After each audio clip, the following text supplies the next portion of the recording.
15 లక్షలు ఎవరికి ఇచ్చారు? మీ ఫ్రెండ్కి ఇచ్చారు? విజయరాణి అని చెప్పేసి ఆమె చాలా మంచి డబ్బింగ్ ఆర్టిస్టు, స్టేజీలు చేసేది, సినిమాలు చేసేది. అట్లా పరిచయం అమ్మాయి నాకు. ఒక సొంత తల్లి బిడ్డలాగా ఉండేవాళ్ళం. ఆ అమ్మాయికి ఒక్కడే కొడుకు. కొన్నాడు జగన్ స్టూడియో కూడా మేనేజ్ చేసింది అమ్మాయి. మంచి ఆర్టిస్ట్ అమ్మ. ఆర్టిస్ట్ మాత్రం చాలా మంచి ఆర్టిస్టు. దానికి ఎవరో డబ్బు ఆశ చూపించారు, కొడుకుని ఏదో పెద్ద ఆర్టిస్ట్గా చేయాలన్నట్టుగా. ఇక్కడి నుంచి మకాం ఎత్తేసి బెంగళూరు పోతే బెంగళూరులో పట్టుకున్నారు అమ్మాయిని, తీసుకొచ్చారు, స్టేషన్లో పెట్టారు. విజయ్ కుమార్ గారని అసిస్టెంట్ పోలీస్ ఆఫీసర్ ఉంటాడు కదా, ఆయన కూడా నన్ను క్వశ్చన్ చేశాడు. నువ్వు ఎలా ఇచ్చావు, ఎందుకు ఇచ్చావు, నువ్వేనంటగా ఏమైనా పంపించింది అని చెప్పేసి. అవునయ్యా, నేనే పంపించాను, నాకు 15 లక్షలే ఇవ్వాలి, కాస్త పుస్తకాలు, నేను ఎలా పంపిస్తానయ్యా అని చెప్పేసి అడిగితే, ఏమమ్మా ఒక 15 లక్షలు ఇవ్వాలంట, నిజమేనా అని చెప్పేసి అంటే, నిజమేనయ్యా అని చెప్పేసి ఒప్పుకుంది. మొన్న ఈ మధ్య కూడా ఫోన్ చేసింది. అసలు ఆ డబ్బులు వచ్చినాయమ్మా కొంతైనా? ఏమీ లేదమ్మా, కష్టపడటం ఇక్కడ. మీరు వాళ్ళు ఇచ్చినవి ఉంటాయి కదా, బ్యాగ్ అక్కడ పెట్టేదాన్ని, తాళం తీసేదాన్ని కాదు, ఎవరిదో ఇంట్లోనో ఒక మగ్గు నీళ్లు ముంచుకునేదాన్ని. అదొక ఇది నాకు. చెప్పులు కడుక్కోకుండా లోపలికి పోను. అన్నీ బ్రాహ్మణ సాంగత్యంలో పెరిగాను కదా, ఆదిరాజు వారు మాదిరాజు వారు పెంచారు నన్ను. అందువల్ల అలవాటు అయిపోయి కాళ్ళు కడుక్కోకుండా ఇంట్లోకి వెళ్ళేదాన్ని కాదు. 100 రూపాయలు వచ్చినాయి అనుకోండి, 85 రూపాయలు ఇవ్వాల్సిన వాళ్ళకి ఇచ్చేదాన్ని, 15 రూపాయలు పెట్టుకునేదాన్ని. మా నాన్న అప్పుడప్పుడు వచ్చినప్పుడు అనేవాడు, ఈ అమ్మ 100 రూపాయలు వస్తే వాళ్ళకే ఇచ్చావంట, కనీసం ఒక 25 ఉంచుకొని 75 వాళ్ళకి ఇవ్వచ్చు కదమ్మా అని చెప్పేసి అనేవాడు. నాన్న వద్దు, చలం కొడతా ఉంటే ఊరుతూ ఉంటుంది, బావిలో నీళ్లు కూడా అంతే, మీరు ఏత వేసి తోడేవాళ్ళు కదా పొలాలకి, తోడతా ఉంటే వస్తూ ఉంటాయి అవి, అంతేగాని అట్లా నిలబెట్టి ఉంటాయిలే అని చెప్పేసానంటే ఉండవు కదా అని ఇలా సమాధానాలు చెప్తా వచ్చేదాన్ని. నాకు దోచింది నేనేం చెప్పేదాన్ని, వాడు చెప్పిన మాట వినేదాన్ని కాదు. అట్లా మరి ఆవిడని అడగటం కానివ్వండి, డబ్బులు అడిగానమ్మా, ఇంక రావని వదిలేసేసారా? మరి ఇంక అంతే కదా, ఇంక ముళ్ళ మీద వేసేసాము, అది చినిగిపోయి ఇది అయిపోయేదాకా రాదు. మొన్న ఈ మధ్య చేసి అమ్మ ఎలా ఉన్నావు అంది. అమ్మ ఊరు బొమ్మంటుంది, కాడేమో రమ్మంటుంది, నన్ను తయారై కూర్చున్నానమ్మా అన్నాను. నువ్వు అట్లా అవ్వలే అమ్మ అన్నది. ఎందుకు అవనే, మరి మీ అమ్మ ఎట్టుందన్న. అమ్మ చచ్చిపోయింది కదమ్మా అన్నది. కొంచెం ఎందుకో నాకు కూడా బాధ కలిగింది. తల్లి అంటే మరి మన ఈ జన్మ తీసుకొచ్చి భూమి మీదకి లోకం అంతా చూపిస్తుంది కదమ్మా, అందుకని చెప్పేసి తల్లి పోయిందా అని చెప్పేసి అని అడిగాను. అమ్మ అని పిలిచి నన్ను బాగా దెబ్బేసావు విజయ, నువ్వు కోలుకుంటావా జీవితంలో అన్నాను. అమ్మ నువ్వు అట్టనబాకమ్మ అని చెప్పేసాము. సరే కానీ సచ్చినోడి పెళ్ళికి వచ్చింది డబ్బులు, చేసేది ఉంది. స్టే వాళ్ళు అన్నారు కదా, మనకు రాసి ఉంటే వస్తుంది, లేకపోతే లేదు, ఇలాగని చెప్పేసి వదిలేశారు. ప్రమీల రాణి గారు పేకాట కూడా ఆడేవాళ్ళు అని చెప్పేసి. వామ్మో, ఎవరు చెప్పారమ్మా? ఇది నిజమా కాదా?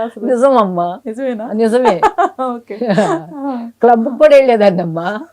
మా కొసరా సరోజిని గారు అని చెప్పేసి మా పిన్ని ఉండేది. ఆమె లక్ష్మీ డిస్ట్రిబ్యూటింగ్ కంపెనీ అని చెప్పేసి సినిమాలు తీసుకొని ఆడిస్తుండేది. అక్కడి నుంచి పరిచయం కదమ్మా. మరి పుట్టడం పెద్దంట పుట్టాను కదా, మా తాతగారు నాకు సరదాగా నేర్పారు పేకాట. ఆయన క్లబ్బులకి వెళ్ళేవాడు, మా అమ్మమ్మ గారు మొత్తుకుండేది, పొయ్యి అక్కడే కూర్చున్నాడు, 2 రోజులైనా ఇంటికి రాలేదు, అట్టయినా ఇంటికి రాలేదు, ఎట్టయినా ఇంటికి రాలేదని. ఆయన 2 రోజులు కూడా వచ్చేవాడు కాదు.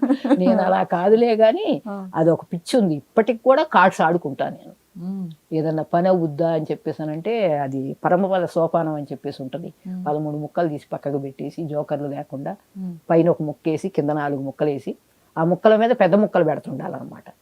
నలుపు ఎరుపు నలుపు ఎరుపు అట్లా పెట్టాలి. 4 రకాలు ఉంటాయి కదా, ఇస్పెట్టు, కళావరు, డైమండ్, ఇంకోటి అంటారు. మీరు అడిగేసరికి బెట్టింగ్స్ ఆడలేదమ్మా.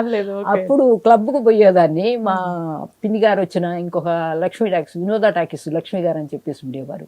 మహామహులందరూ మా ఫ్రెండ్స్ కూర్చొని ఆడుకునేవాళ్ళు.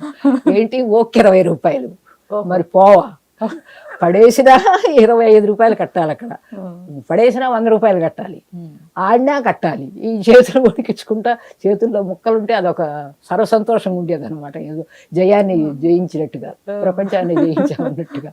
అమ్మ ఎవరు చెప్పారమ్మా మీరు పేకాడతారని? కాదు, మీతో పాటు ఎవరెవరు ఆర్టిస్టులు కూర్చొని ఆడేది బాగా?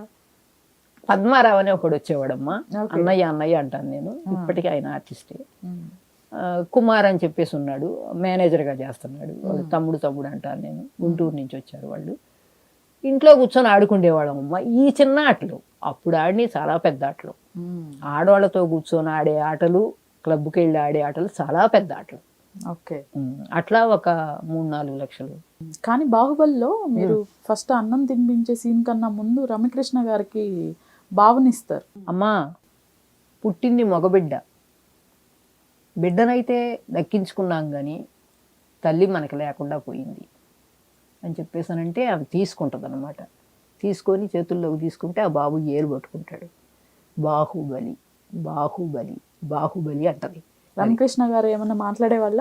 ఆంటీ గుర్తుపట్టా మిమ్మల్ని నవ్వేది ఆమె. అమ్మో ఇంత పెద్దగా నవ్వుతుంది ఏంటా అని చెప్పేసి అనుకునేదాన్ని. బాహుబలికి వెళ్ళినప్పుడు కూడా మాట్లాడించింది. ఓకే. నేను చాలా పెద్ద పెద్ద ఆర్టిస్టులతో చేశానమ్మా, సౌందర్యంతో కూడా చేశాను. అవునా? శుభవార్తలో మార్కెటింగ్ యాడ్ కమిటీ చైర్మన్ నేనే కదమ్మా.